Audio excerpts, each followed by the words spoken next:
yung kaso na file po ay napakalaki. Titingnan po natin.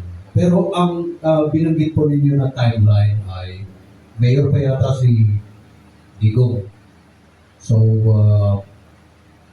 paano anong magiging relasyon nito sa pagpasok bilang Pangulo ni Digong?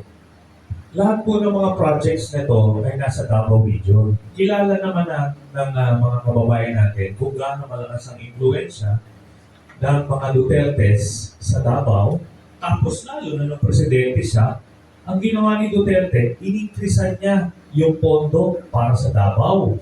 At pag na-increase niya doon, kinorder naman itong mga kumpanya ng pamilya ni Bongo. Kaya maliwanag po ito, no? Yung mga ibang mga tiwali na mga opisyalis ng gobyerno, gumagamit pa sila ng mga dummy o mga fraud na mga kontraktor, tapos nangungumisyon sila. Kaya yun yung nahihirapan mag-prove yung mga investigador natin kasi kailangan makita na bumalik doon. Pero dito kasi, pamilya niya na ang nakakuha ng mga bayad ng cheque. So, pamilya na yung nag-benefit. So, ibig sabihin, hindi mo na kailangan ituro pa sa kanya kasi bawal po yun. Ang kwan po sa plunder natin, ikaw at ang iyong pamilya. Ikaw o ang iyong pamilya. So, sabit ka na kagad. Ngayon, narinig po natin yung sagot ni Bongo rito na hindi naman daw siya nakinabang dito. Anong hindi ka nakinabang? Nakinabang yung pamilya mo. Therefore, kasama ka sa pamilya mo. Di ba? Tsaka first civil degree of consanguinity ito. Yun. Ang pinagbabawal hanggang fourth civil degree of consanguinity. Kumbaga, pagka nag-award ka ng proyekto na hanggang fourth degree, dawit ka ito. First degree. No? Kaya parang ang susunod nito na pag sinabi niya, wala nang, kunyari, hindi ito bawal, no? Sasabihin ng mga opisyalis na corrupt, pwede na nilang i-award sa asawa nila kasi sabihin niya, negosyo naman ng asawa kayo, wala naman akong kinalaman doon. Wala naman akong kinita doon. Di ba? Ganun yung pag-gaslight niya eh. Ganun yung talagang yung faulty reasoning na ginagawa. Ginagawa tanga yung mga Pilipino. Ito maliwanag eh, tatay mo at kapatid mo. Kasama ka sa pamilya niya. Hindi nila makukuha yung mga kontrata na yan kung hindi dahil sa inyo, sa influensya ninyo, sa kapangyarihan ninyo. Wala pa, hindi pa qualified billion-billion na nakuha. Ang limit lang ng isang kumpanya is up to 10 million. Yung isa up to 50 million. Pero billion na total na nakuha. Yan po yung dahilan kung bakit. Kung ipa-plus back natin, sabi ng Tatay Digong nila, na huwag niyong mamatayin si Bongo. Bilyonaryo na yan. Yun ang itong nababanggit po. Yun nga po, no? Nadudula sila sa kayabangan nila. Ganon, dinajustify nila. Pero, titignan natin, alam mo, kasama sa investigahan dito ng DOJ, yung mga taxes paid nitong mga kumpanya nila Bongo, ng pamilya niya, at si Bongo mismo, no?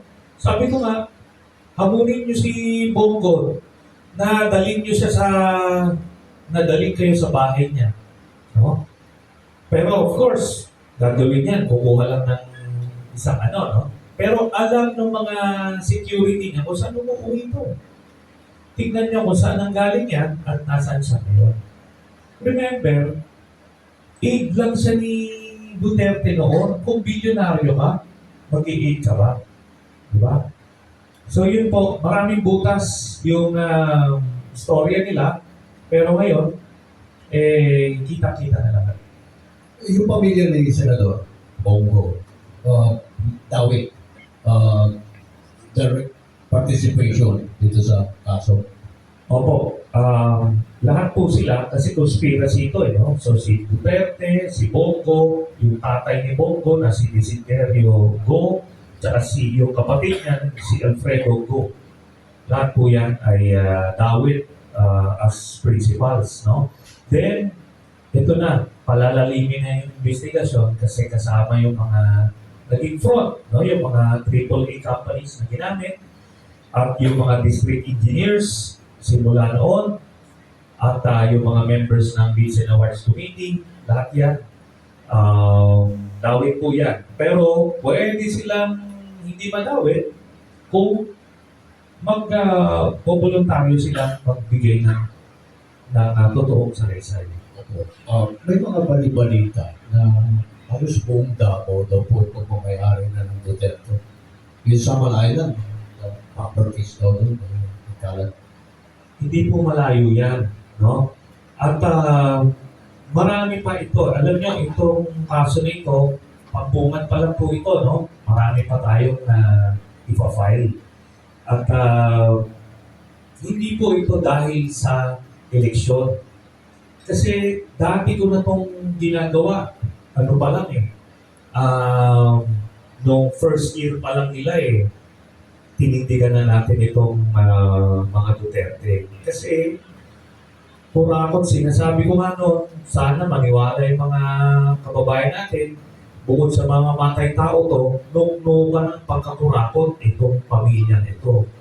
At nakita niyo naman, no, ngayon, lumalabas, nagsaka-saka yung mga pangungurakot at mga anomalya na uncover itong Marcos administration. Kung parang tip of the ice plant ni Ka Philip ito,